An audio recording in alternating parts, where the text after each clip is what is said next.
So if you're like me, you've been to car shows, you notice these cars that are just nice and smooth, right? Well, paint doesn't come that way. So how exactly do you get that finish? Well, you get somebody to wet sand and buff it.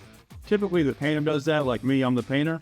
So typically I'm the guy who does that, or the paint shop, but this car I didn't really want to mess up, and I don't really buff a lot of cars, so I got a professional. So let's see what they can do with my finish. So if you notice this, you'll see the little texture there.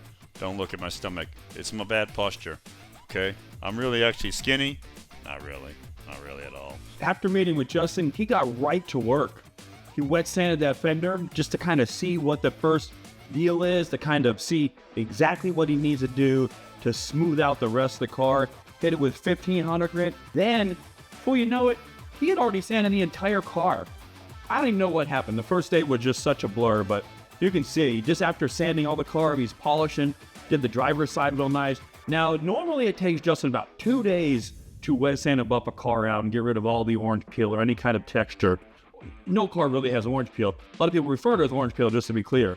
Orange peel should look like an actual orange peel. Texture is just the difference of reflective image, just to be clear about that. Anyway, so, I mean, in no time, he had the whole car buffed. Now, you know, he had to keep refining stuff, right? He keep, you know, see a little spot, I need to do more. I mean, like, seeing that roof all nice and smooth, oh my God, that was amazing.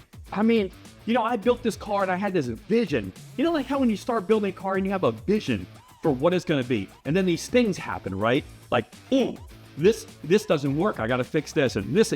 You sometimes you want to give up on your project cars, right? But you just got to keep plugging forward. You know, you make yourself a list like I do, and you just keep knocking things off that list.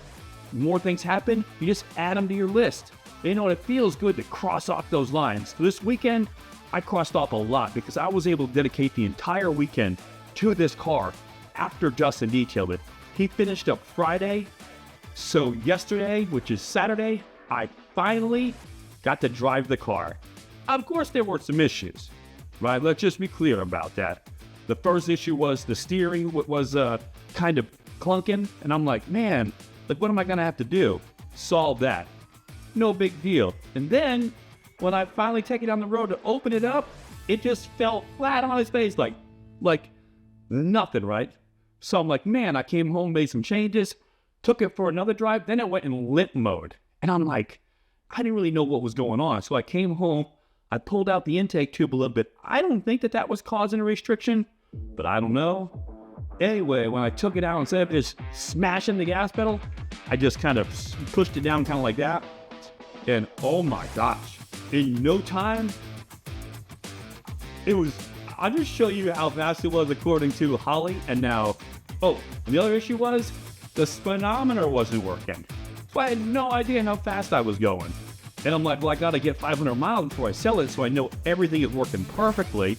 Because it's like all these little things, man. Like, if you've ever built a car and you know, like, you got to fix all these little things afterwards, right? Things that were supposed to be working perfectly, like my windows. Anyway, we won't even get into that because I'll get so mad I want to kick a puppy. Hey, I want to thank you for watching the channel. I really like making content. I really like showing off what I've been doing. I appreciate all the people who are watching my videos, commenting, and I just want to say thank you so much. If you're not subscribed and you like this kind of content, then subscribe. All you gotta do is click that subscribe button. If you want to see when my new videos come out, I try to upload on a regular basis, hit the note. So after getting all of it sorted out, what it ended up being was the car was just low on gas.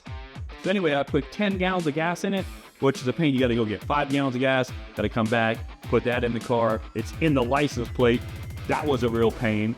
Had to make a thing for that so I could hold that open. Oh my God, why didn't GM make that from the factory? That's crazy.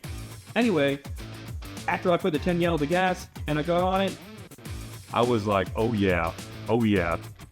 Put the driver's door panel in, and now that door handle doesn't work. So anyway, the build continues. Well, this week's Christmas, so I probably won't get much done anywhere else besides I'll be trying to put some miles on it. And I'll finally, my wife doesn't know this yet, but she's finally going to be able to go for a ride, I think.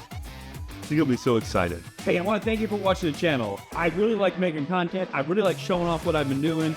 I appreciate all the people who are watching my videos, commenting, And I just want to say thank you so much. If you're not subscribed and you like this kind of content, then subscribe.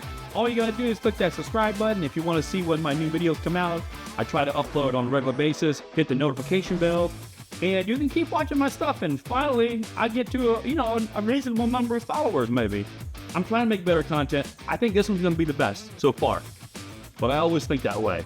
I don't know if anybody will watch it, but I don't care, because you know what?